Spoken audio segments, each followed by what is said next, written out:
everybody, how are you? It is still Friday. It's 11 o'clock. I just left the doctor's. I'm telling you guys, these people are top notch. My appointment was at 10:30. I got there at 10:20, signed in, went back, got all my vitals done. The nurse walked out, doctor come in. We went over everything. However, upon further inspection, I'm going back for another chest x-ray.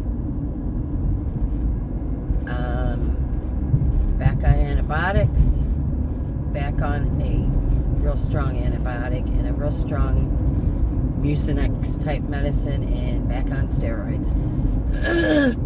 She wants to rule out that I still have pneumonia. That's why I got to go back for another chest x-ray. They're going to fry me one of these days. I ain't going to have to worry about breathing. My lungs will be that big, you know. So, anyhow, I'm going to head up to the x-ray place now because it's not, you don't make appointments for it. It's a walk-in. If they're busy, I'll go back later today. Because I don't want to be sitting there all day. So that's where we're at with that. And I talked to the nurse while I was there about pharmacies. I'm going to change my pharmacy. She gave me a heads up. I thought I knew where I wanted to go, but she mentioned the exact same one. So when I get a moment, I'm going to go visit them. And probably next week, I'm going to give a chance for these refills that she called in for all this stuff to get done. And then I'm going to go see him in town to pull all my stuff. Because they're just idiots. And the robocalls you get from them. You know, here's the thing. I told Chris, I'm real aggravated.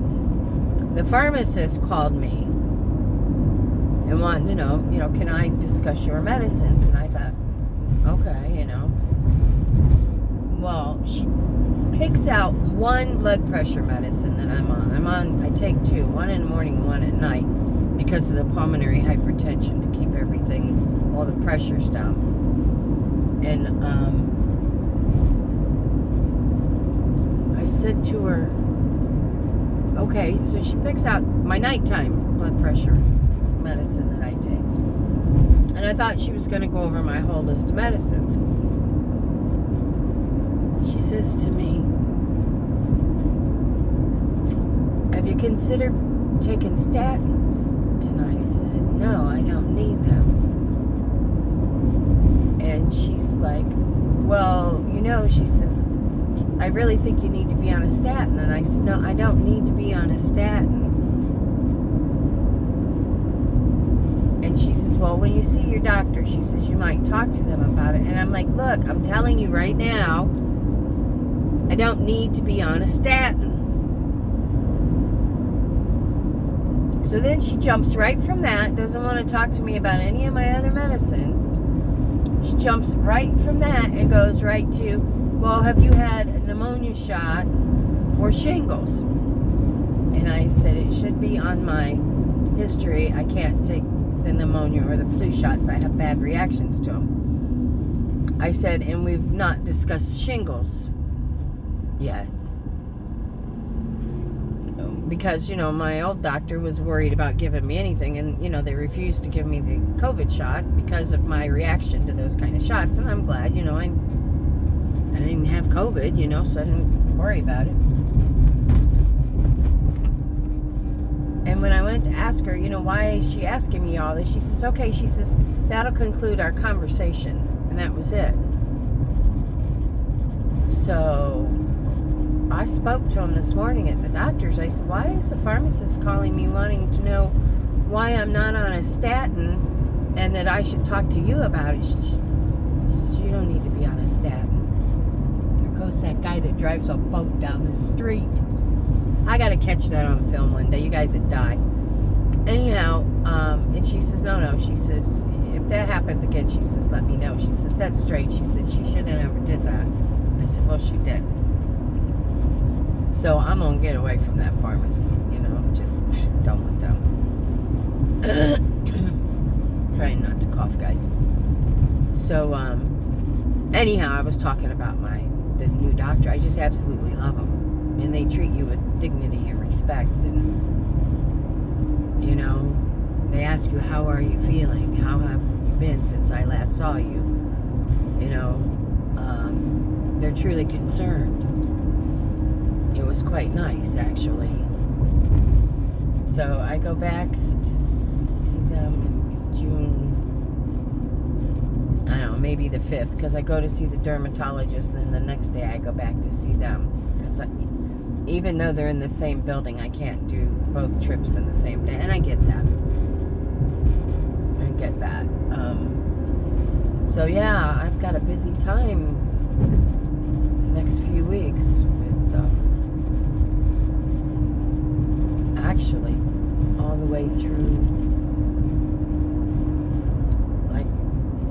I can't even tell you how far into June, because when I get the surgery on the eye, then I have to be back at 8 o'clock the next morning for a follow-up. And then within a couple days, there's another follow-up. So clear into the middle of June, I'll be dealing with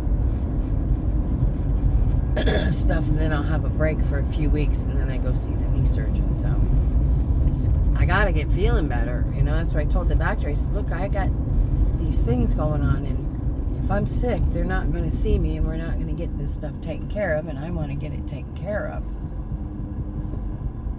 So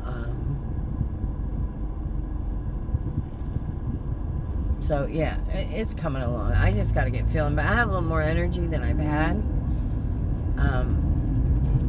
Last night I tore my bathroom apart where my babies have been living, and got it all cleaned up, because they're all out in the other part of the house. They're eating with the other cats, and so that's all good. And yeah, and then I went out this morning to do some gardening. That just broke my heart. That absolutely broke my heart when I found my tomatoes like that. I just wanted to curl up in a ball, But that's all right. I'll get them back. And it was just pissed me off. I got them little fuckers in a cup, and I put plastic over it, in a plastic cup, and I put plastic over it, and I poked some holes in it so they could breathe. And hopefully I can keep them alive. My grandson's going to go fishing, and he's going to use them for bait. I ain't never seen anything like that in my life. I did read that they're harmless to people. You can touch them. They don't sting or bite, but they're gross. But they will destroy a full-grown tomato plant in one day. One can destroy a full-grown tomato plant in one day. I think I pulled 4 of them. They were like 4 inches long. They ate themselves to 4 inches long overnight. That's what they do. I've never seen anything like it in my life. I was heartbroken. I was just in tears. I went and got Chris. I said, you gotta come see this. So I have to watch my peppers and my tomatoes. I even went out and double checked my watermelons, even though they don't eat watermelons. I never knew about something like that. I knew you had to watch for other kind of bugs, but yeah. And you kill them with soapy water.